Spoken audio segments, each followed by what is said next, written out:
నమస్కారం. City cable CPC న్యూస్కు స్వాగతం. ముందుగా ముఖ్యాంశాలు. పెండింగ్ ప్రాజెక్టులపై దృష్టి సారించి వాటి పూర్తికి బడ్జెట్లో నిధులు కేటాయించాలి. రాయలసీమ, నెల్లూరు, ప్రకాశం జిల్లాల ప్రాజెక్టుల ప్రాంతీయ మహాసభల్లో సిపిఐ నేతల డిమాండ్. మైనర్లు వాహనాలు నడిపితే సీజ్ చేసి చట్ట ప్రకారం చర్యలు. కడపలో ప్రతిరోజు ప్రత్యేక డ్రైవ్ నిర్వహిస్తామని ట్రాఫిక్ సిఐ జావేద్ హెచ్చరిక. మొదటి స్వాతంత్ర సమరయోధుడిగా ఉయ్యాలవాడ నరసింహారెడ్డి సేవలు చిరస్మరణీయం. వర్ధంతి కార్యక్రమంలో రాజంపేట ఎమ్మెల్యే ఆకేపాటి అమర్నాథ్ రెడ్డి స్పష్టీకరణ. రాష్ట్రంలోని కూటమి ప్రభుత్వం పెండింగ్ ప్రాజెక్టులపై దృష్టి సారించి వాటి పూర్తికి బడ్జెట్లో నిధులు కేటాయించేలా తగిన చర్యలు చేపట్టాలని సిపిఐ నేతలు ఈశ్వరయ్య, గాలి చంద్రలు డిమాండ్ చేశారు.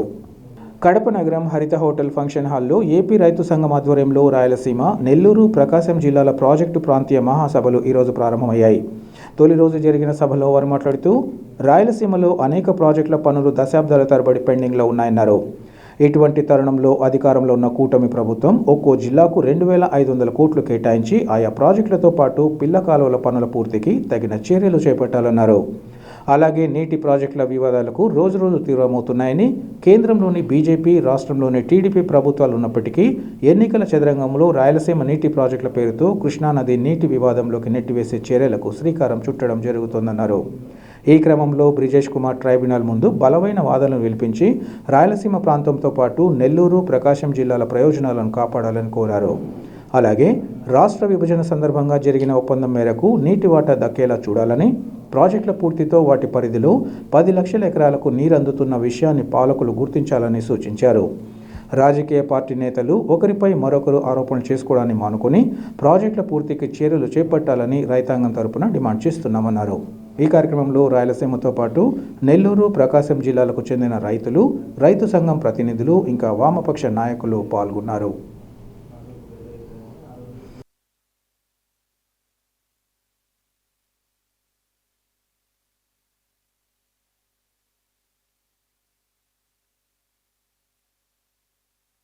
రాయలసీమ 8 జిల్లాలు, ప్రకాశం, నెల్లూరు జిల్లాల నీటిపారుదల ప్రాజెక్టుల ప్రాంతీయ మహాసభలు ఈరోజు కడపలో ప్రారంభమైనాయి. ఈ 10 జిల్లాల నుంచి వందలాది మంది రైతాంగం పెద్ద ఎత్తున ఈ సభలో పాల్గొంటూ ఉన్నారు. ఈ సభ సందర్భంగా రాష్ట్ర ప్రభుత్వానికి మేము విజ్ఞప్తి చేస్తూ ఉన్నాం.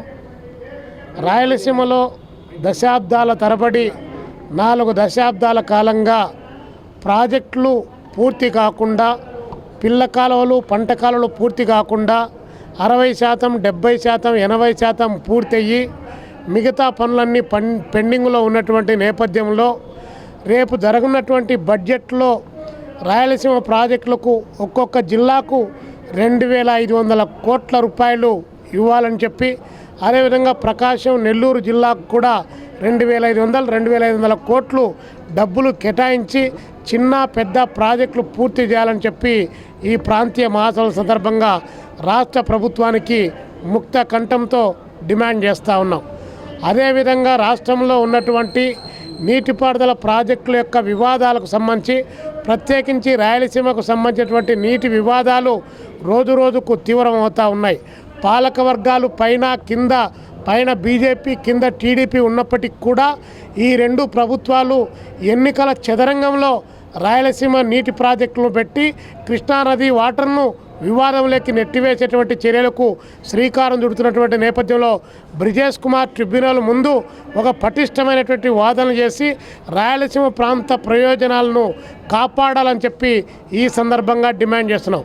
కేవలం రాయలసీమ ప్రాంతమే కాదు, మొత్తం రాష్ట్ర నీటి వాటాల యొక్క హక్కులను కాపాడే పద్ధతుల్లో ఈ ప్రభుత్వం గట్టిగా తమ వాదనలు వినిపించి గతంలో చేసుకున్నటువంటి రాష్ట్ర విభజన సందర్భంగా ఏదైతే ఒప్పందాలు జరిగి ఆ మేరకు వాటరు ఆంధ్రప్రదేశ్ డిస్ట్రిబ్యూట్ చేశారో అది జరగాలని చెప్పేసి మేము కోరుతా ఉన్నాం. 3వ దశ, 4వ దశలో ఇచ్చేటువంటి 38,000 కోట్లు అంటే అది రాయలసీమ ప్రకాశం జిల్లాకు సంబంధించి, అదేవిధంగా పెనకచెర్లకు సంబంధించి వచ్చేటువంటి ప్రాజెక్టు 38,000 కోట్లు ఖర్చు అవుతుంది. అదే 38,000 కోట్ల రూపాయలు ఈ రాయలసీమ ప్రాజెక్టులపైన ఇప్పుడు తక్షణం ఖర్చు పెడితే ఒక్కొక్క జిల్లాలో 10 లక్షల ఎకరాలు నీళ్లు పారడానికి అవకాశం ఉంది. ఉట్టికెగరలేనమ్మా, స్వర్గానికి నిత్యం లేచినట్టుగా ఉన్న ప్రాజెక్టులు 4 దశాబ్దాల కాలంగా పూర్తి చేయలేదు. కానీ ఈ ప్రభుత్వం వచ్చే ఆ ప్రభుత్వం పైన, ఆ ప్రభుత్వం వచ్చే ఈ ప్రభుత్వం పైన దుమ్మెత్తిపోయడం తప్ప ప్రాజెక్టులు పూర్తయినటువంటి పరిస్థితి లేనటువంటి నేపథ్యంలో ఈ ప్రాంత రైతాంగం యొక్క పక్షాన, ప్రజల పక్షాన మేము డిమాండ్ చేస్తూ ఉన్నాం. ఈరోజు కడప నగరంలో రాయలసీమ, నెల్లూరు, ప్రకాశం జిల్లాల ప్రాజెక్టుల ప్రాంతీయ మహాసభ జరగబోతూ ఉంది. ఈ మహాసభలలో ప్రధానంగా రాయలసీమలో ఉన్నటువంటి గాలేరునగరి, హంద్రీనివా, తెలుగుగంగ, రాజోలి, వెలుగొండ ప్రాజెక్టులకు సంబంధించినటువంటి స్థితిగతులు, వాటికి సంబంధించినటువంటి రెండో దశ పనులు దశాబ్దాలు గడుస్తూ ఉన్నా కూడా ఏమాత్రం కూడా అతిగతి లేనటువంటి పరిస్థితి నెలకొంటా ఉంది. ప్రాజెక్టులకు సంబంధించినటువంటి నిధులు కేటాయించకుండా పనులు పూర్తి కాకుండా నీళ్లు రావు అనేటువంటి సత్యాన్ని గ్రహించకుండా పాలక ప్రభుత్వాలు పదే నిర్లక్ష్యం చేయడం మూలంగా అంచనా వ్యయం అమాంతం పెరిగిపోతూ ఉంది. ఒక పక్క మెడ మీద కత్తిలాగా ట్రిబ్యునల్స్ యొక్క కేటాయింపులు, నిర్ణయాలు ఇవాళ అత్యంత వెనుకబడినటువంటి రాయలసీమ ప్రజల పట్ల మరణ శాసనాలుగా మారిపోతూ ఉన్నాయి. అందుకు తార్కాణము బ్రిజేష్ కుమార్ ట్రిబ్యునల్ ఇచ్చినటువంటి తీర్పే. బచావత్తు ట్రిబ్యునల్ తీర్పు ప్రకారము 75% నీటి లభ్యత ఆధారంగా మొత్తం కృష్ణానదిలో 2130 టీఎంసీలుగా లెక్కగట్టి 3 రాష్ట్రాల మధ్య ఉమ్మడి ఆంధ్రప్రదేశ్కి 811 టీఎంసీలు, కర్ణాటకకు 734 టీఎంసీలు, అదేవిధంగా మహారాష్ట్రకు 585 టీఎంసీలు కేటాయించడం జరిగింది. ఇవి కాకుండా మిగులు జలాలు వాడుకునే వెసులుబాటును దిగువ రాష్ట్రమైనటువంటి ఉమ్మడి ఆంధ్రప్రదేశ్కు కేటాయించింది. దాని పర్యావసానమే మిగులు జల ఆ కేటాయింపులలో ఉమ్మడి రాష్ట్రంలో గాలేరునగరికి కానీ, హంద్రీనివాకు కానీ, లేకపోతే వెలుగొండకు కానీ, తెలుగుగంగకు కానీ నీటి కేటాయింపులు జరగలే. కానీ మిగులు జలాల మీద ఆధారపడి నిర్మిస్తూ ఉన్నటువంటి ఈ ప్రాజెక్టులకు కూడా ఇవాళ బ్రిజేష్ కుమార్ ట్రిబ్యునల్ మిగులు జలాలను కూడా లెక్కగట్టి నీటి కేటాయింపులు చేసినటువంటి మరణ శాసనం ఏదైతే ఉందో, దాని పర్యావసానం జరగబోయేటువంటి మార్పు ఏదైతే ఉందో దాన్ని అమలు చేయొద్దని చెప్పి ఒక పక్క సుప్రీంకోర్టులో స్పెషల్ పిటిషన్ వేసి వ్యాజ్యం వేయడం జరిగింది. రాజంపేట ప్రాంతంలో తమ భూ ఆక్రమణల విషయంగా వస్తున్న ఆరోపణల్లో ఎలాంటి వాస్తవం లేదని, ప్రయోజోపయోగ కార్యక్రమాలకు తమ భూములను ఇప్పటికీ అందజేయడం జరిగిందని రాజంపేట ఎమ్మెల్యే ఆకేపాటి అమర్నాథ్ రెడ్డి తెలిపారు. భూ ఆక్రమణ విషయంగా జేసీ కోర్టులో హాజరు కావాలని పత్రికల్లో వచ్చిన అంశంపై ఆకేపాటి స్పందించారు. పత్రికల్లో వచ్చిన భూముల కొండగుట్ట ప్రాంతంలో ఉన్నాయని, తనకు ఆక్రమణ చేయాల్సిన అవసరం ఏమీ లేదన్నారు. ఆకేపాడు ప్రాంతంలో తన పాత ఇల్లే 1 ఎకరాలో ఉందన్నారు. అంతేకాకుండా దేవాలయాలు, శ్మశానాలు, ఇతర ప్రజోపయోగ కార్యక్రమాలు స్థలాలు ఇచ్చిన చరిత్ర తమదన్నారు. ఇలాంటి తాటాకు చప్పుళ్లకు తాను భయపడేది లేదని స్పష్టం చేశారు. ప్రభుత్వం కూటమి నేతల చేతుల్లో ఉందని, వారు కోరితే ఆయా భూములను అప్పగించేందుకు తాను సిద్ధంగా ఉన్నానని ఆయన తెలిపారు. తాను ఇప్పటి వరకు వైఎస్ జగన్తోనే ప్రయాణించానని, ఇక మీదట కూడా ఆ కుటుంబంతోనే ఉంటానని ఆకేపాటి స్పష్టం చేశారు.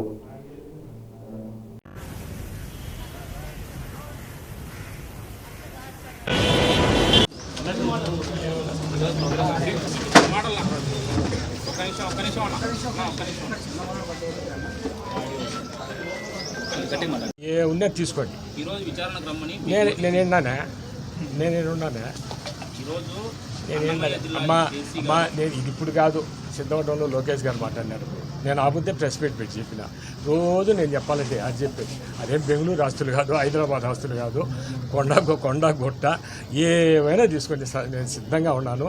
వాళ్ళు ఏదో మనం వాళ్ళ భయపెట్టాలని, మనం ఏదో ఇది చేయాలని నేను అన్నీ కూడా కాదు. నేను బ్రతుకున్నంత వరకు రాజశేఖర రెడ్డి గారి కుటుంబంతో, జగన్మోహన్ రెడ్డి గారితో ప్రయాణం చేస్తాను. మా గ్రామంలో మాది పెద్ద కుటుంబం, ఈ పొద్దు కాదు చెప్పేది అనేది. దాదాపు మాది ఆ గ్రామాల కంటే పెద్ద కుటుంబం. దాదాపు మా పాత ఇల్లు 1 ఎకరాలో ఉంటుంది, పాత ఇల్లు ఉంటుంది. అలాంటిది 100 సంవత్సరాలు అయిందని కొత్త ఇల్లు మధ్యలో వచ్చి కట్టుకుని 20-25 సంవత్సరాల క్రితం గుళ్ళు కట్టాం. అనేసి నేను పాదయాత్ర చేస్తా. ఏంది అది ఉంచే తీసుకోవాలి, ప్రభుత్వం వాళ్ళ చేతిలో ఉంది. ఏది ఇచ్చేదానికే సిద్ధం. ఆ సొంతది అడిగితేనే ఇచ్చా. ఎవరో నీకు ఆడి నుంచి వచ్చిందంటే మా గ్రామంలో ఉన్న నాకు భూమి ఉంటే నేను 10 ఎకరాలు టీటీడీ కళ్యాణ మండపం కట్టించిన, గుళ్ళని కట్టించిన, శ్మశానాలు ఇచ్చిన, ఒక హాస్పిటల్కి ఒక బిల్డింగ్ కట్టించిన, మళ్ళీ పెడతామని. అదేం పెద్ద ఈ భూములు కాదు, ఎవరు అడిగినా ఇస్తా. నేను విచారణకి ఏం బాగున్నాను ఉంటే తీసుకోమని చెప్పిన. నేనే విచారణ దేనికైనా సిద్ధం తీసుకోండి అంతే. నేను విచారణ పోయి ఆయన్ని చేసేది ఉండదు. దళితుల పేరు మీద భూములు రాయించుకున్నారనేది ఆ దళితులు మా ఊరోడు ఉన్నాడు చెప్తే పర్వాలే. ఎవరో చెప్తే విజయవాడలో చెప్తే అట్లుతుంది. మా ఊరిలో ఉన్న అయితే నేనే ఇచ్చానని చెప్తానా? అది మాకు ఇల్లు అనేది నాకు దేవాలయం. నేను కష్టపడి పనిచేసేవాడిని. నేనే సుఖపురుషుడే కాదు. ఆ ఇల్లు అనేది ఏంటంటే ఆడనే పాదయాత్ర మొదలవుతుంది, ఆడనే పెళ్ళిళ్ళు చేస్తా, నిరంతరం అన్నదానం ఉంటుంది, అన్ని మెడికల్ క్యాంపులు ఉంటాయి, అన్నీ జరుగుతుంది. నేను సాఫ్ట్వేర్లో కొనుక్కుంటా వచ్చివి. నేను సాఫ్ట్వేర్ నేను పనుకుండేది సాఫ్ట్వేర్నే. ఎందుకంటే నేను దాదాపు 10 సంవత్సరాలు 10 రోజులు మాలే గోవింద మాలని వేస్తుంటా. సాఫ్ట్వేర్ నేను పనుకుండేది. నేను ఇంట్లో తెల్లారుజామున 6కి అందరికీ వడ్డించి నేను మన తింటా. ఏదో మాట్లాడతారు. కలెక్టర్ నుంచి మీకు ఏం రాలబ్బా, ఎందుకు చేసినట్టు నాకేం అందరాలి. ఏమన్నా వచ్చినా ఎవరు వాళ్ళు తీసుకోమని చెప్పిన. ఇంకా నోటీస్ ఎందుకు నాకు మళ్ళీ నేను వద్దంటే కదా, ఏమున్నా అన్ని తీసుకోమని చెప్తాను. ఇప్పుడు కూడా చెప్తాను. ఇప్పుడు ఎప్పటి నుంచి జరిగేది లోకేష్ మాట్లాడిన అబద్ధసారి కడపలో పెట్టిన. ఇంకా నా గురించి నాకు చెప్పుకోవాలనే బాగలేదు. నేను రాజంపేటలో ఒక ఎస్సీది పాపం ఇల్లు పడగొట్టాను మొన్న. ఏ పార్టీ కాదు, ఇల్లు కూల్చేశాను. దాన్ని పోయినాం, అది పేదలకు మర్సోజ్ ఇది. అంటే ఏదన్నా నేను ఒకటి మాట్లాడినప్పుడు ఇది చెప్తా ఉంటారు. ఇంకా తీసుకొని ఏదన్నా ఒకటన్నా.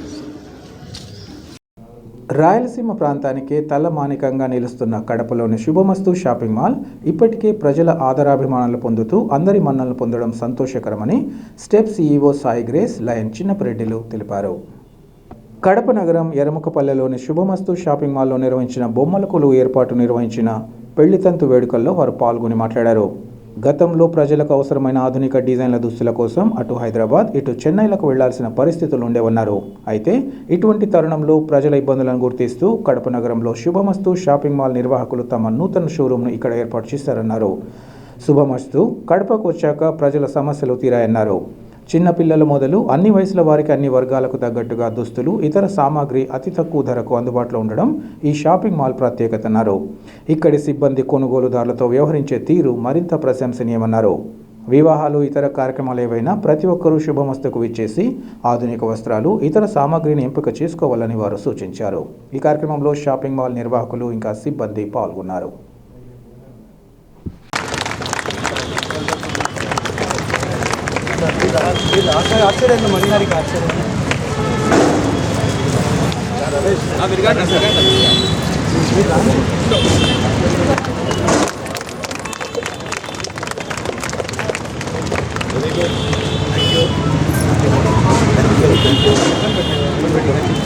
సార్ అలాగే సార్కి సార్ వెల్కమ్.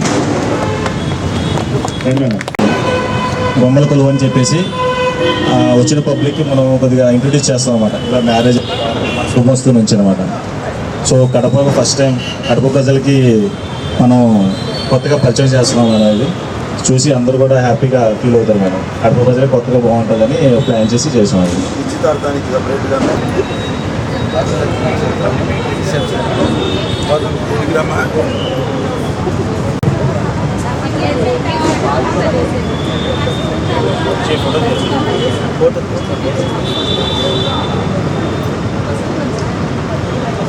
లైటింగ్ ఎక్కువైంది సార్ మీకు.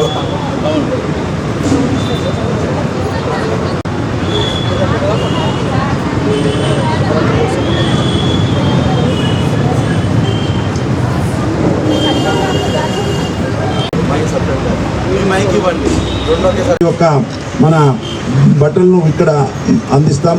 అది ఈ యొక్క శుభమస్తుకు ఉన్న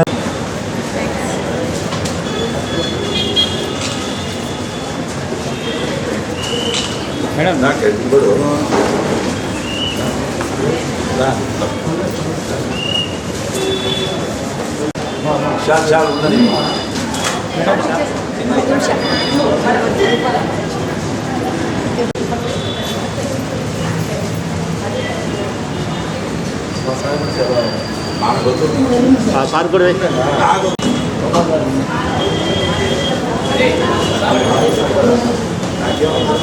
గోపాల్ సార్ నిల్చయా గోపాల్ సార్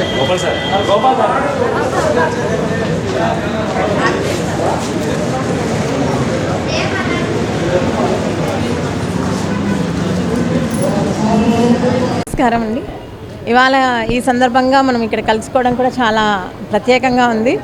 మొత్తానికి శుభమస్తు వాళ్ళు 21 రకాల పెళ్లి తంతు వేడుకల్ని కడప ప్రజలకు వాళ్ళు పరిచయం చేస్తున్నారు. అన్నీ మనకు తెలిసినవే అయినా కూడా బాగా సరికొత్తగా ఉంది. పేరులోనే శుభం పలికిస్తూ ఉన్నారు వాళ్ళు, శుభమస్తు వాళ్ళు.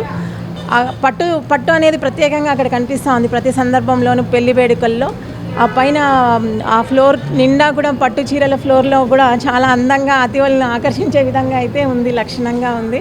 సో ప్రతి ఒక్కరూ ఈ కడప నడిబొడ్డున ఉన్నటువంటి ఈ షాపింగ్ మాల్, శుభమస్తు షాపింగ్ మాల్ని అందరూ ఇచ్చేసి ఈ ఎక్కడికి సార్ చెప్పినట్లు హైదరాబాదు చెన్నైని తలపించే విధంగా ఉంది కాబట్టి మనకు అందుబాటులో ఉన్న ఈ ప్రైజెస్ కూడా అందుబాటులో ఉన్నాయి కాబట్టి ఇది ఖచ్చితంగా ఉపయోగించుకోవాలి, సద్వినియోగం చేసుకోవాలని కోరుకుంటున్నాను. థ్యాంక్స్. ఈరోజు ఎంతో సుదినం.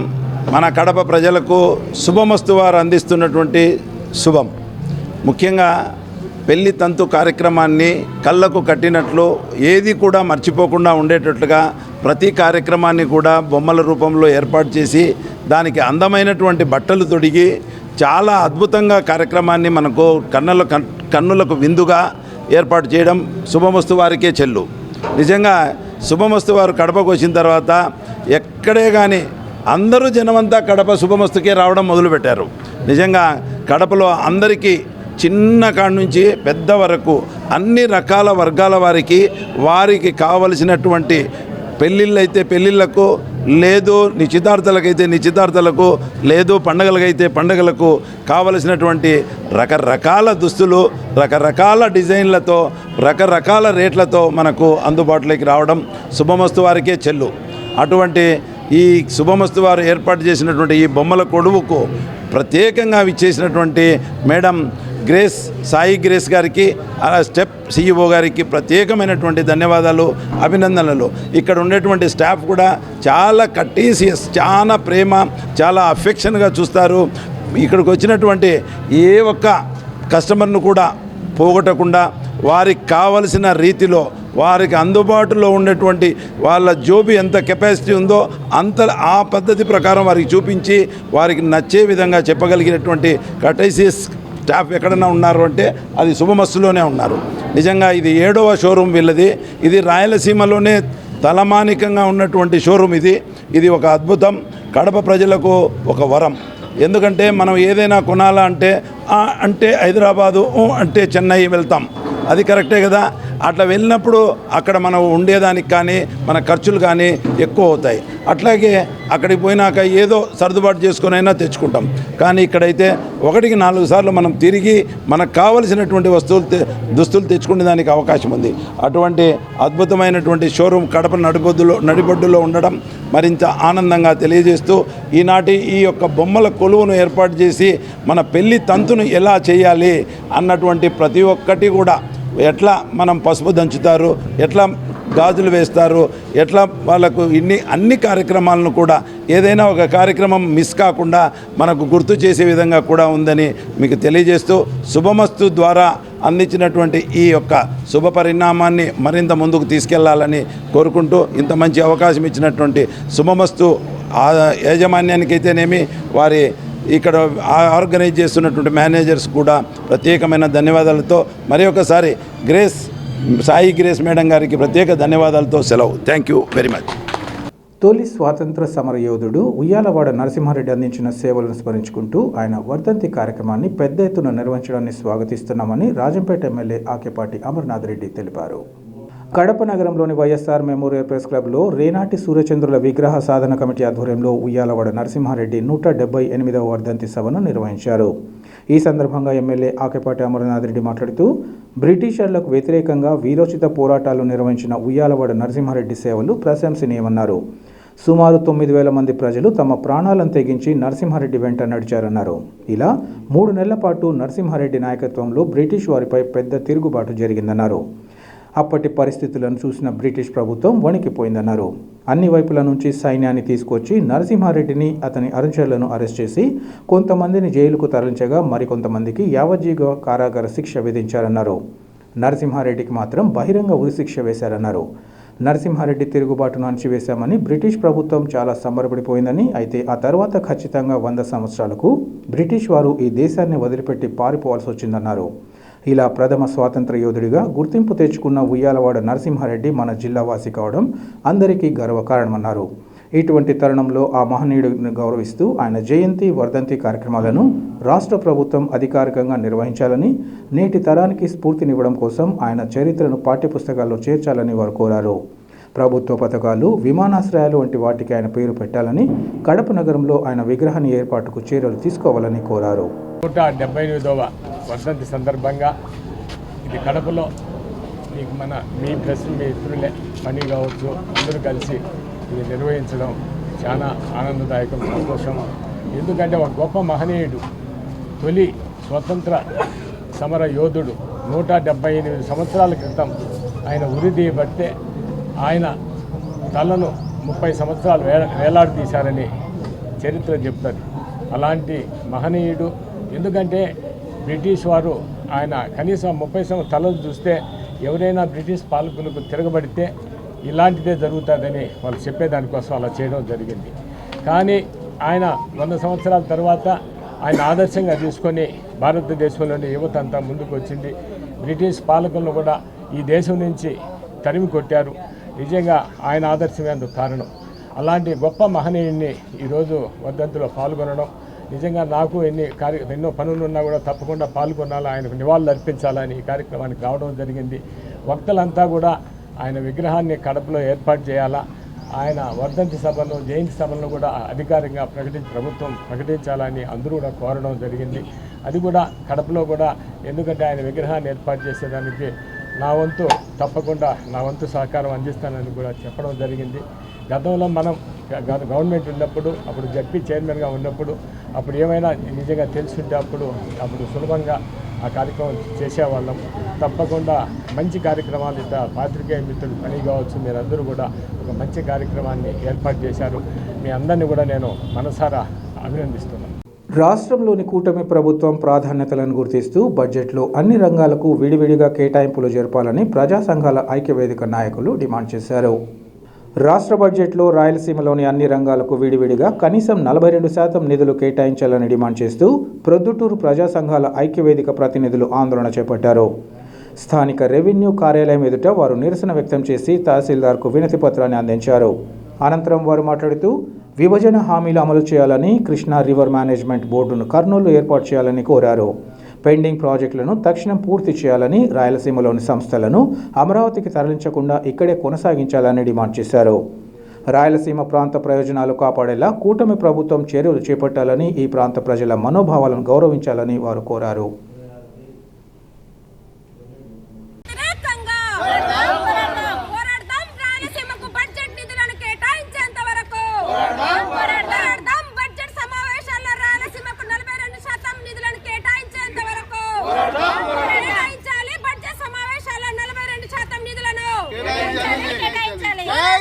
రాయలసీమపై నిర్లక్ష్యానికి వ్యతిరేకంగా కేటాయించాలి, బడ్జెట్ సమావేశాల్లో రాయలసీమకు నిధులను కేటాయించాలి.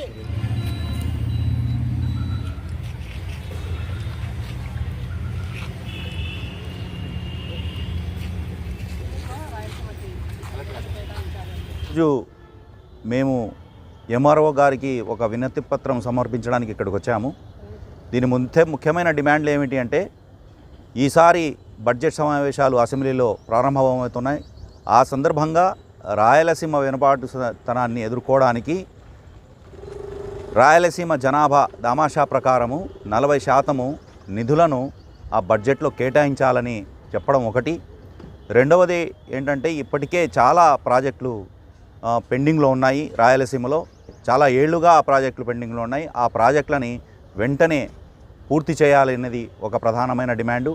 అట్లాగే కృష్ణా నది యాజమాన్య బోర్డుని కర్నూలు నుంచి అమరావతికి తరలించడానికి ఒక ప్రయత్నం జరుగుతూ ఉంది.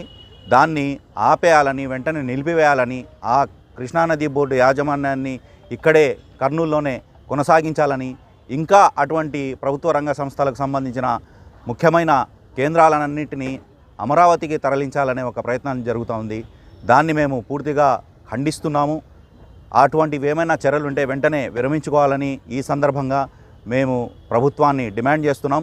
అట్లాగే రాయలసీమ వెనుకబాటుతనం పోవాలంటే రాయలసీమకి మేము అడుగుతున్న నిధులు ఏవైతే ఉన్నాయో అవి బడ్జెట్లో అసెంబ్లీలో ప్రవేశపెట్టాలి, వాటిని వెంటనే పూర్తి చేయడానికి ప్రయత్నం చేయాలి అని ప్రభుత్వాన్ని ఈ సందర్భంగా డిమాండ్ చేస్తున్నాం. అట్లాగే ప్రభుత్వ శక్తియుక్తులన్నీ అమరావతి నిర్మాణానికి కేటాయిస్తే మిగతా ప్రాంతాల అభివృద్ధి సంగతి ఏమవుతుందనేది ప్రభుత్వం ఆలోచించాలి. దీనికి మేము వాళ్ళకు సూచన ఏంటంటే, మా తరఫున మేము చేస్తున్న డిమాండ్ ఏంటంటే ఖచ్చితంగా ఈ బడ్జెట్లో నిధులను కేటాయించాలి, రాయలసీమ వెనుకబాటుతనాన్ని ఖచ్చితంగా పట్టించుకొని తీరాలి, లేదంటే దీనికి తగ్గ ఫలితాన్ని ప్రభుత్వాలు అనుభవిస్తాయని ఈ సందర్భంగా తెలియజేస్తున్నాం. ఈరోజు రాయలసీమలోని అన్ని జిల్లా కలెక్టరేట్ల దగ్గర, మండల కేంద్రాల దగ్గర నిరసన కార్యక్రమము చేపట్టాము. అన్ని ప్రజా సంఘాల ఆధ్వర్యంలో ఈ కార్యక్రమం జరుగుతుంది. రాబోయే బడ్జెట్ సమావేశాల్లో రాయలసీమకు ఇప్పటికైనా నిధులు కేటాయించాలని చెప్పేసి మా ప్రధాన డిమాండు. ప్రతిసారి బడ్జెట్ సమావేశానికి ఎంతో ఆశగా ఎదురు చూస్తున్నటువంటి రాయలసీమ ప్రజలకు నిరాశ మిగులుతుంది. మరి ప్రతి ముఖ్యమంత్రి కూడా, ఇప్పటివరకు ఏలుతున్న ముఖ్యమంత్రులందరూ కూడా రాయలసీమ వాళ్ళే, కానీ రాయలసీమ ప్రాంతాన్ని నిర్లక్ష్యం చేస్తూ కోస్తాంధ్ర పాలకులకు తొత్తులుగా మెలుగుతున్నారు. కేవలం వాళ్ళు వాళ్ళ వంశాలకు, వాళ్ళ కుటుంబాలకు సరిపడే ఆస్తులు మాత్రమే సంపాదించుకుంటున్నారు, కానీ రాయలసీమకు మాత్రము కన్నీళ్లు మిగులుస్తున్నారు. ఇప్పటికీ రైతులు పంటలు పండించుకోలేక కన్నీళ్ళే కార్చేటువంటి పరిస్థితి. వ్యాపార కేంద్రంగా ఉన్నటువంటి ఈ ప్రొద్దుటూరు ఈ రోజుకి కూడా రైల్వే రంగంకి నోచుకోలేదు, రైల్వే ప్రయాణాలకు కానీ నోచుకోలేదు. మరి ఎందుకు ఇలాంటి నిర్లక్ష్యం వహిస్తున్నారు? ప్రతిసారి కూడా రైల్వే బడ్జెట్లో రాయలసీమకు మొండి చేయి చూపుతున్నారు. అలాగే విద్య, వైద్య రంగాల్లో కూడా మొండి చేయి చూపుతున్నారు. ఇప్పటికైనా రాయలసీమ ప్రజలు ఆశతో తెలుగుదేశం ప్రభుత్వాన్ని గెలిపించుకున్నారు కాబట్టి అది గుర్తించి రాయలసీమ ప్రాంతానికి బడ్జెట్ సమావేశాల్లో నిధులను కేటాయించకుంటే ఖచ్చితంగా ప్రజలు వెంటనే బుద్ధి చెప్తారని చెప్పేసి మేము తెలియజేస్తున్నాం. రాయలసీమని సస్యశ్యామలం చేస్తామని చెప్పని ముఖ్యమంత్రి లేడు. ఈ మధ్య కొత్తగా పోలవరం బనకచెర్ల ప్రాజెక్ట్ ఒకటి చంద్రబాబు నాయుడు కొత్తగా మాట్లాడుతున్నాడు. నిజానికి హంద్రినివా గాలేరు నగరి మొదలుపెట్టి 9,47,000 ఎకరాలకు సాగునీరు అందించాలని లక్ష్యంగా పెట్టుకున్నారు. కానీ ఇప్పటికీ సుమారుగా 1,00,000 ఎకరాలకు మించి నీళ్ళు అందడం లేదు. మనకు గండికోట ప్రాజెక్టు కనిపిస్తుంది, ఇంకా చూడడానికి పెద్ద పెద్ద ప్రాజెక్టులు కనిపిస్తాయి, కానీ పంట పొలాలకు నీళ్ళు ఇవ్వడానికి కాలువలు తవ్వలేదు. ప్రాజెక్టులు కడతారు, కాంట్రాక్టర్లు డబ్బులు మిగిల్చుకుంటారు, ఎన్ని ఎకరాలకు నీళ్ళు వస్తున్నాయనేది పట్టించుకోరు. పంట కాలువలు తవ్వి ఎకరాలు అంటే రాయలసీమ భూములు తడపాల్సిన ముఖ్యమంత్రి రైతులు బతికున్నారా సస్తున్నారా పంటలు ఎట్లా పండుతున్నాయని పట్టించుకోవాల్సింది పోయి ఎక్కడో గోదావరి నుంచి, అంటే ఇక్కడ ప్రాజెక్ట్ ఉంటుంది కాలువలు ఉండవు, ఎక్కడో గోదావరి నుంచి బనకచెర్లకు నీళ్లు ఎత్తిపోసి అక్కడి నుంచి రాయలసీమకు ఇస్తారట. ఇవన్నీ మేము నమ్మాలి. ప్రతిసారి కొన్ని వందల టీఎంసీలు సముద్రాల పాలవుతున్నాయి. శ్రీశైలం జలాశయము రాయలసీమలోనే ఉంది, కర్నూలు జిల్లాలోనే ఉంది, కానీ శ్రీశైలం నుంచి నీళ్ళన్నీ రాయలసీమకి అందకుండా కింద సర్కారు జిల్లాలకు పోతాయి, అక్కడి నుంచి సముద్రంలో కలిసిపోతాయి.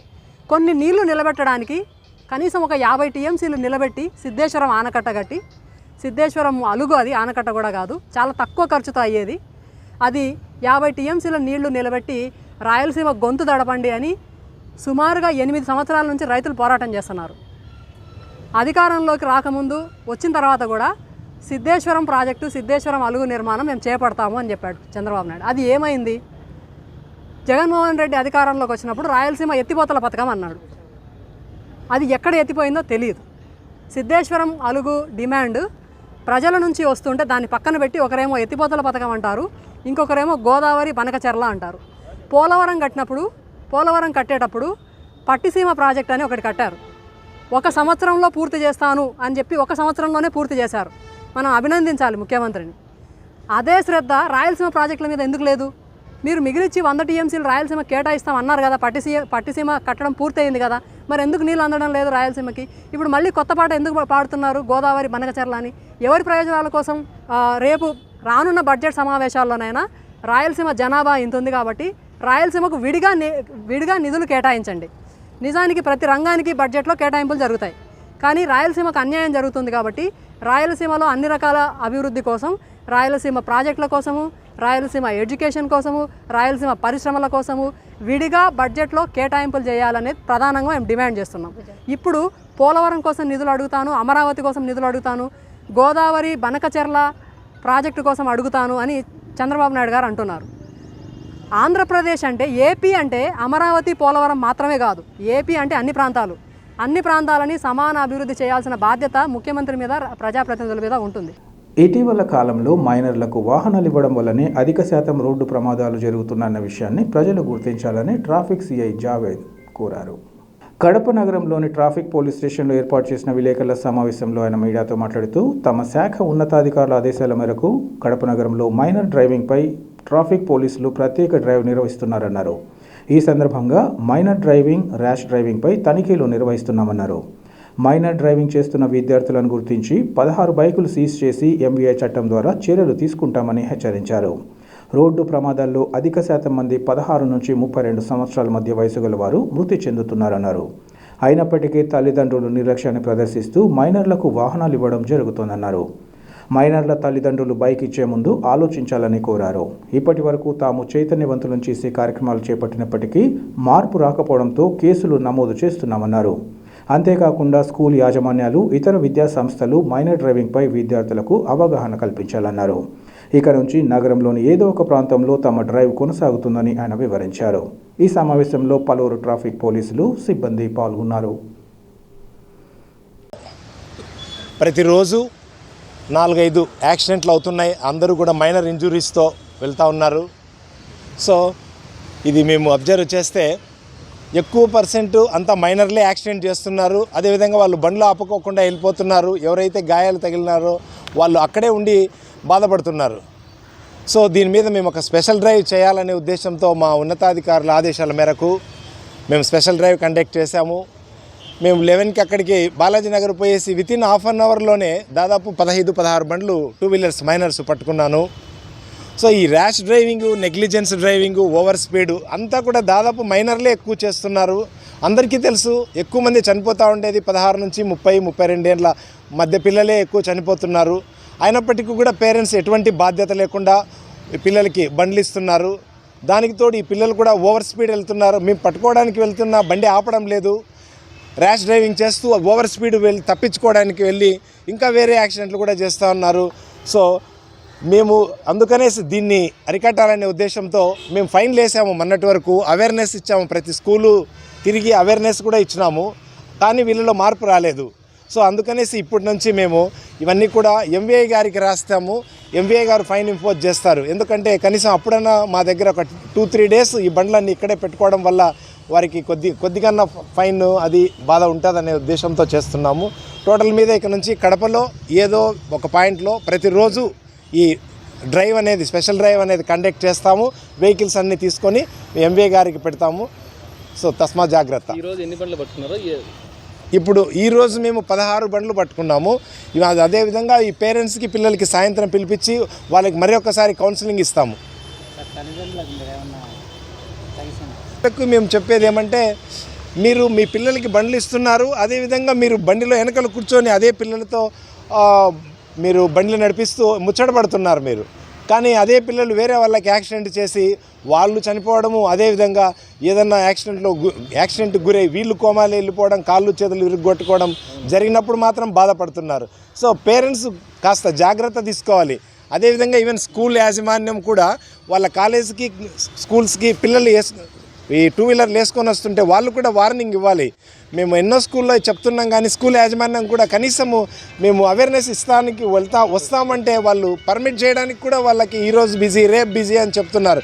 ముఖ్యంగా భాష్యము ఇట్లాంటి స్కూల్స్ ఉన్నాయి. మేము ఎంత పోయినా కూడా సాయిబాబా భాష్యం వాళ్ళకు 1 మంత్ నుంచి అడుగుతుంటే లాస్ట్ మొన్న ఇచ్చారు. సాయిబాబా వాళ్ళకి ఛాన్సార్లు తిరిగాము.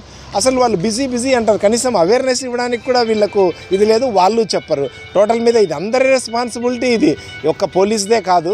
సో అదేవిధంగా ఈరోజు నేను R&B ఆఫీస్లో కూడా ఒక లెటర్ ఇచ్చాను. స్పీడ్ బ్రేకర్లు టౌన్లో కొన్ని ప్లేసుల్లో యాక్సిడెంట్ ప్రోన్ ఏరియాల్లో స్పీడ్ బ్రేకర్లు అరేంజ్ చేస్తే ఇవి ఓవర్ స్పీడ్ని కొంచెం కంట్రోల్ చేయొచ్చు అనే ఉద్దేశంతో మేము ఆ లెటర్ కూడా ఇచ్చాము. త్వరలో స్పీడ్ బ్రేకర్స్ కూడా మేము అరేంజ్ చేస్తాము. Thank you. గ్రూప్ 2 మెయిన్స్ పరీక్షల్లో రోస్టర్ విధానాన్ని సరిచేసి తమ జీవితాలను కాపాడాలని పలువురు అభ్యర్థులు కోరారు. ఈ మేరకు వారు ప్రభుత్వానికి తమ విన్నపాన్ని తెలియజేశారు. ఈ సందర్భంగా వారు మాట్లాడుతూ అనేక పోరాటాల తర్వాత గ్రూప్ 2లో 899 పోస్టుల భర్తీకి ప్రభుత్వం నోటిఫికేషన్ ఇచ్చిందన్నారు. అయితే రోస్టర్ పాయింట్స్లో తప్పులు ఉండడం వల్ల నిరుద్యోగ అభ్యర్థులకు తీవ్ర అన్యాయం జరుగుతుందన్నారు. రోస్టర్లో తప్పుల వల్ల అభ్యర్థులు తీవ్రంగా నష్టపోతారన్నారు. రోస్టర్ పాయింట్లో చోటు చేసుకున్న తప్పులను సవరిస్తే కష్టపడిన వారికి తగిన న్యాయం జరుగుతుందని వారు వివరించారు. రోస్టర్లో తప్పులు ఉన్నాయన్న విషయాన్ని గతంలో ప్రభుత్వం అంగీకరించి ఇప్పుడు ఎందుకు సవరించలేదని వారు ప్రశ్నించారు. రాష్ట్ర ప్రభుత్వం తక్షణమే స్పందించి అభ్యర్థుల అనుమానాలు నివృత్తి చేయడంతో పాటు రోస్టర్ విధానంపై సరైన నిర్ణయం తీసుకోవాలన్నారు. సంవత్సరాల తరబడి తాము పడుతున్న కష్టాలను గుర్తించాలని, తమకు తమ కుటుంబాలకు అన్యాయం జరగకుండా చూడాలని వారు కోరారు. ఈ తరుణంలో రాష్ట్ర ప్రభుత్వం తప్పులు సరిదిద్ది పరీక్షలు సక్రమంగా నిర్వహించాలని, అంతవరకు పరీక్షలు వాయిదా వేయాలని వారు కోరారు. ఈ కార్యక్రమంలో ఏపీపీఎస్సీ గ్రూప్ 2 అభ్యర్థులు పాల్గొన్నారు. 2023లో గ్రూప్ 2 నోటిఫికేషన్కు 800 చిల్లర పైగా పోస్టుతో వైసీపీ గవర్నమెంట్ గ్రూప్ 2 విద్యార్థుల కోసం నోటిఫికేషన్ రిలీజ్ చేసిందండి. అందులో చాలా రోస్టర్ మిస్టేక్స్ ఉన్నాయి. మామూలుగా ఏంటంటే ఆర్జెంటల్గా తీసుకొచ్చిన రోస్టర్ని వెర్టికల్గా ఆర్జెంటల్గా 2 తీసుకోవడం వల్ల ఎక్కువ విద్యార్థులకు నష్టం జరుగుతుంది. పిటిషనర్లు గత సంవత్సరము దీంట్లో హైకోర్టులో దీనికి రిట్ పిటిషన్ ఫిల్ చేసినారు. కానీ గవర్నమెంట్ ఎటువంటి స్పందన లేకుండా లాస్ట్ 1 year నుంచి అసలు దాన్ని క్లియర్ చేయకుండా లాస్ట్ 10 days ముందు హైకోర్టుకి వెళ్ళి ఏమన్నట్టు స్టూడెంట్స్ అందరూ హాల్ టికెట్ డౌన్లోడ్ చేసుకున్నారు, మేము ఎగ్జామ్ పెడతామంటున్నారు. అంతేగాని రోస్టర్ క్లియర్ చేసి ఎగ్జామ్ పెడతామని మాత్రం అనట్లేదు. ఆఫ్టర్ రోస్టర్ క్లియర్ చేసి ఎగ్జామ్ అయిపోయిన తర్వాత రోస్టర్ క్లియర్ చేస్తూనే ఉంటున్నారు. సుప్రీంకోర్టు గైడ్లైన్స్ ప్రకారం జీవో నెంబర్ 77 ప్రకారము సుప్రీంకోర్టు ఏం చెప్తుందంటే ఆఫ్టర్ రోస్టర్ క్లియర్ ఎగ్జామ్ తర్వాత రోస్టర్ క్లియర్ చేస్తే అలాగ 10 నోటిఫికేషన్ కొట్టేసినారు. రీసెంట్గా జార్ఖండ్లో 2009లో జరిగిన నోటిఫికేషన్ 15 సంవత్సరాలు సర్వీస్ చేసిన ఎంప్లాయీస్ని వాళ్ళ నుంచి రిమూవ్ చేసినారు. ఇక్కడ కూడా ఏం జరుగుతుంది, రేపు ఎగ్జామ్ నోటిఫికేషన్ ఎగ్జామ్ జరిపితే ఈ రోస్టర్లో నష్టం జరిగిన విద్యార్థులందరూ మళ్ళీ కోర్టుకి వెళ్తారు. దీనివల్ల ఇది ఇప్పుడే జరగదు. ఇంకా ఇలాగా 1999లో డిఎస్సి లాగా 2012లో గ్రూప్ 1 లాగా అలాగా సాగుతూనే ఉంటుంది. ఇలాగ మేము విద్యార్థులు మాత్రం ఇలా నలిగిపోతూనే ఉంటారు. గత ప్రభుత్వం చేసిన తప్పు ఉంది, కరెక్టే, వాళ్ళు తప్పు చేస్తున్నారు కానీ దింపేసి మిమ్మల్ని ఎక్కించినాము. మీరు కరెక్ట్ చేయాలి కదా. గత సంవత్సరం అవుతుంది మీరు పవర్లోకి వచ్చి, ఇన్ని రోజులు ఏం చేస్తున్నారు క్లియర్ చేయకుండా, ఇప్పుడు క్లియర్ చేస్తున్నాం అంటున్నారు. గత 1 year నుంచి మీకు ఏపీపీఎస్సీకి కోర్టు నుంచి నోటీస్ వచ్చింది కదా, ఇలా పలానా విద్యార్థి పలానా స్టూడెంట్స్ మీకు రిట్ పిటిషన్ వేసినాడు, మీరు దీన్ని క్లియర్ చేయాలని. మీరు ఎందుకు అసలు స్పందించలే? లాస్ట్ 10 days ముందు ఎందుకు స్పందించినారు? మీరు అంతగా డౌట్ ఉంటే వెంటనే ఒకటి ఏపీపీఎస్సీ సైట్లో పోల్ ఒకటి కనెక్ట్ చేయండి. క్లియర్ చేసి రోస్టర్ ఎగ్జామ్ పెట్టమని ఒకటి, లేదు రోస్టర్ క్లియర్ చేసి ఎగ్జామ్ పెట్టమని ఒకటి. ఎక్కువ మంది దేనికి ఓటేస్తే దాని ప్రకారం మీరు కన్వర్ట్ చేయండి, అంతా ఇది ఎగ్జామ్ కనెక్ట్ చేయండి. అంతేగాని మొండి వైఖరితో పడమైంది. నిన్న లోకేష్ గారు ట్వీట్ చేసినారు నైటు, ఏమని గ్రూప్ 2 విద్యార్థులు అందరూ విన్నతులన్నీ నాకు వచ్చినాయి, వెంటనే నేను దాన్ని క్లియర్ చేస్తాను. అలాగే లక్ష్మయ్య అని ఒక ఐఏఎస్ అకాడమీ ఇన్స్టిట్యూట్, అతను ప్రజెంట్ ఇక్కడ మన దాంట్లో ఒకటి పోస్ట్ ఒకటి మత్స్య కార్పొరేషన్ చేస్తున్నారు. ఆయన కూడా ఏం చెప్పినారు, చంద్రబాబు నాయుడుతో ఈవినింగ్ నేను మీట్ అయ్యాను, సార్ చాలా సానుకూలంగా స్పందించినారు, వెంటనే మేము వెంటనే పోస్టును అవుద్ది, మీకు న్యాయం చేస్తామని చెప్పి నైట్ చెప్పినారు. మళ్ళీ ఇప్పుడు ఉదయం ఏం చేస్తున్నారు, లేదు ఎగ్జామ్ చేస్తామని చెప్పి ఒక వెబ్ నోట్ రిలీజ్ చేసినారు. అసలు ఏం చెప్పాలనుకుంటున్నారు, మీరు ఏం చేయాలనుకుంటున్నారు? నిరుద్యోగ జీవితంతో ఆడాలనుకుంటున్నారా? ఇప్పుడు 5 సంవత్సరాలు అయితే నోటిఫికేషన్ లేదు, మళ్ళీ ఇప్పుడు ఏమన్నారు, దీన్ని కోర్టుకి వేస్తే ఇది ఎప్పుడు తెగుతుందో తెగదు. దీన్ని అడ్డం పెట్టుకొని అలాగ సాపేయాలని చూస్తున్నారు. ఆల్రెడీ పోలీస్ కానిస్టేబుల్ నోటిఫికేషన్ ఏమైందో తెలిసింది, ఇప్పుడు 3 సంవత్సరాలు అయింది, దాని కూడా ఎటువంటి స్పందన లేదు. ఇది కూడా అలాగే అవుతుంది. 1999 డిఎస్సి లాగా 2011 గ్రూప్ 1 లాగా అవుతుంది. వెంటనే గవర్నమెంట్ స్పందించి మాకు క్లియర్ చేసి ఇప్పుడు క్లియర్ చేయ రోస్టర్, మేము ఇప్పుడే రాసాం ఎగ్జామ్, రేపు కాదు ఇప్పుడే సాయంత్రమే రాసాం, మేము ఖచ్చితంగా ఇప్పుడే రాయగలం. రోస్టర్ క్లియర్ చేయకుండా మేము ఎలా రాయగలము? మేము ఇప్పుడు క్లియర్ చేయి, ఇప్పుడే సాయంత్రం, రేపు కాదు ఇప్పుడే రాసాం మేము ఎగ్జామ్. అంత స్టడీగా ఉన్నాం. సార్ మేము ఆ రోస్టర్ ప్లాన్ క్లియర్ చేసి మాకు వెంటనే ఎగ్జామ్ ఉంది సార్ మేము కోరుతున్నాం అంతే. మేము ఈ కష్టం వచ్చేసి 1 year 2 year కాదు 7-6 years నుంచి స్టడీ హాల్లో అప్పులు చేసుకొని బ్యాంక్ లోన్లు తీసుకొని వచ్చి మేము ప్రిపేర్ అవుతున్నాం. మేము ప్రభుత్వానికి ఎంత వినియోగించుకున్నా కూడా అసలు నిరుద్యోగులను పట్టించుకునే ప్రభుత్వం ఎలా కనిపించడం లేదు. ఎంతమంది సార్ ఉండేది లక్షలు, కొన్ని వేల లక్షల మంది ఉన్నారు దీనికోసం. ఎన్నేళ్ళు అసలు నోటిఫికేషన్ పడాలంటే ధర్నా చేయాలి, ఎగ్జామ్ కోసం కావాలంటే ధర్నా చేయాలి, మాకేమైనా సమస్యలు ఉన్నాయంటే చెప్తే ధర్నా చేయాలి. అసలు నిరుద్యోగుల నుంచి ప్రభుత్వం పట్టించుకునే రీతిలోనే లేదు. ఆ ప్రభుత్వం 5 ఏళ్ళు కాలయాపన చేసింది, ఈ ప్రభుత్వం కూడా ఇట్లే మా నాశలన్నీ నిర్వాహన చేస్తున్నది. మీ ప్రభుత్వానికి ఒకటే వినిపించుకుంటున్నాం, మాకు రోస్టర్ పాయింట్ క్లియర్ చేసిన తర్వాత ఒక్క రోజు టైం ఇచ్చినా సరే మేము వెంటనే మెయిన్స్ ఎగ్జామ్ రాస్తున్నాం. మేము ఎగ్జామ్కి అగనిస్ట్ కాదు, ఓన్లీ రోస్టర్ పాయింట్లో తప్పులు సరి చేసిన తర్వాతే మాకు మెయిన్స్ ఎగ్జామ్ నిర్వహించాలని మేము ప్రభుత్వాన్ని వినిపించుకుంటున్నాము. మళ్ళీ కేసులు అయ్యేలా చెయ్యొద్దండి. గత 5 ఏళ్ళుగా 6 ఏళ్ళుగా గ్రూప్ 2 కోసం మేము ప్రయత్నిస్తున్నాం. ఇప్పుడు నానా కష్టాలు పడుతున్నాం. మేము కుటుంబానికి దూరంగా ఉన్నా, సమాజంలో గౌరవం లేకుండా ప్రిపేర్ అవుతూ ఈ రూముల్లో ఎంత కష్టపడి ఉన్నాం. మేము దయించి లోకేష్ గారిని, చంద్రబాబు నాయుడు గారిని, పవన్ కళ్యాణ్ గారిని, ఏపీఎస్ చర్యని చేతులేస్తే ప్రాధాన్యపడుతున్నామండి. మాకు రోస్టర్ క్లియర్ చేసి మీరు ఎగ్జామ్ పెట్టాలి, లేకపోతే మా ప్రాణాలు పోతాయండి. 90,000 అభ్యర్థుల జీవితాలండి. దయించి దేశంలోనే తొలి స్వాతంత్ర సమరయోధుడైన ఉయ్యాలవాడ నరసింహారెడ్డి పోరాట పటిమ ప్రతి ఒక్కరికి స్ఫూర్తిదాయకమని కాంగ్రెస్ సీనియర్ నాయకుడు నర్రెడ్డి తులసిరెడ్డి తెలిపారు. జిల్లాలోని వేంపల్లె పట్టణంలో ఉయ్యాలవాడ నరసింహారెడ్డి 178వ వర్ధంతిని కాంగ్రెస్ నాయకులు ఈరోజు ఘనంగా నిర్వహించారు. ఈ సందర్భంగా తులసిరెడ్డి మాట్లాడుతూ 1857లో ప్రథమ భారత స్వాతంత్ర సంగ్రామం జరగగా అంతకు 10 సంవత్సరాల ముందే 1847లోనే నరసింహారెడ్డి ఆంగ్లేయుల దుష్ట పాలనపై తిరుగుబాటు చేసి వీరమరణం పొందారన్నారు. నరసింహారెడ్డి ఆంగ్లేయులకు సింహస్వప్నంగా ఉండేవారని స్పష్టమవుతుందన్నారు. ఆయన వీరత్వం, పౌరుషం ప్రతి తెలుగువాడికి, ప్రతి భారతీయుడికి ఆదర్శనీయమన్నారు. మరెంతో మంది దేశభక్తులు ఆంగ్లేయుల మీద పోరాటం చేశారు. కానీ అంతటికి దానికి 10 సంవత్సరాల ముందే అంటే 1847లోనే రేనాటి వీరుడు ఉయ్యాలవాడ నరసింహారెడ్డి 9,000 మంది సైన్యంతో ఆంగ్లేయుల మీద తిరుగుబాటు చేసి పోరాటం చేశారు. చివరికి ఆంగ్లేయులు ఆయనను బంధించి ఆనాటి కడప జిల్లాలో భాగమైనటువంటి కోయిలకుంట్ల వద్ద, జుర్రేటి వాగు వద్ద 2,000 మంది ప్రజల సమక్షంలో ఉయ్యాలవాడ నరసింహారెడ్డి గారిని ఉరి తీసింది ఆంగ్లేయ ప్రభుత్వం. ఆనాటి కలెక్టర్, కడప కలెక్టర్ కాక్రేన్ పర్యవేక్షణలో. అంతటితో ఆగకుండా నరసింహారెడ్డి గారి తలను మొండెం నుండి వేరు చేసి కోయిలకుంట్ల కోట గుమ్మం మీద 30 సంవత్సరాల పాటు వేలాడదీశారు. ఆంగ్లేయుల మీద తిరుగుబాటు చేసే ఎవరికైనా ఈగతే పడుతుందని హెచ్చరించే దానికోసం ఆయన ఉరి తీయడమే కాకుండా ఆయన తలను వేలాడదీశారు ఆంగ్లేయ ప్రభుత్వం. అంటే నరసింహారెడ్డి గారంటే ఎంత సింహ స్వప్నమో ఆంగ్లేయులకు దీన్ని బట్టి తెలుస్తుంది. ఆయన జీవించింది కేవలం 41 సంవత్సరాల పాటే. ఆయన ఉరికిమ్మం ఎక్కినప్పటికీ ఆయన వయసు 41 సంవత్సరాలు. కానీ ఒక చరితార్థుడుగా, చరిత్రకారుడుగా మిగిలిపోయాడు. కానీ చరిత్రలో ఆయనకు రావాల్సినంత గుర్తింపు రాలేదు. వార్తలు ముగించే ముందు ముఖ్యాంశాలు మరోసారి. పెండింగ్ ప్రాజెక్టులపై దృష్టి సారించి వాటి పూర్తికి బడ్జెట్లో నిధులు కేటాయించాలి. రాయలసీమ, నెల్లూరు, ప్రకాశం జిల్లాల ప్రాజెక్టుల ప్రాంతీయ మహాసభల్లో సిపిఐ నేతల డిమాండ్. మైనర్లు వాహనాలు నడిపితే సీజ్ చేసి చట్ట ప్రకారం చర్యలు. కడపలో ప్రతిరోజు ప్రత్యేక డ్రైవ్ నిర్వహిస్తామని ట్రాఫిక్ సిఐ జావేద్ హెచ్చరిక. మొదటి స్వాతంత్ర సమరయోధుడిగా ఉయ్యాలవాడ నరసింహారెడ్డి సేవలు చిరస్మరణీయం. వర్ధంతి కార్యక్రమంలో రాజంపేట ఎమ్మెల్యే ఆకేపాటి అమర్నాథ్ రెడ్డి స్పష్టీకరణ. సిటీ కేబుల్ సిపిఎస్ న్యూస్ ఇంతటితో సమాప్తం. నమస్కారం.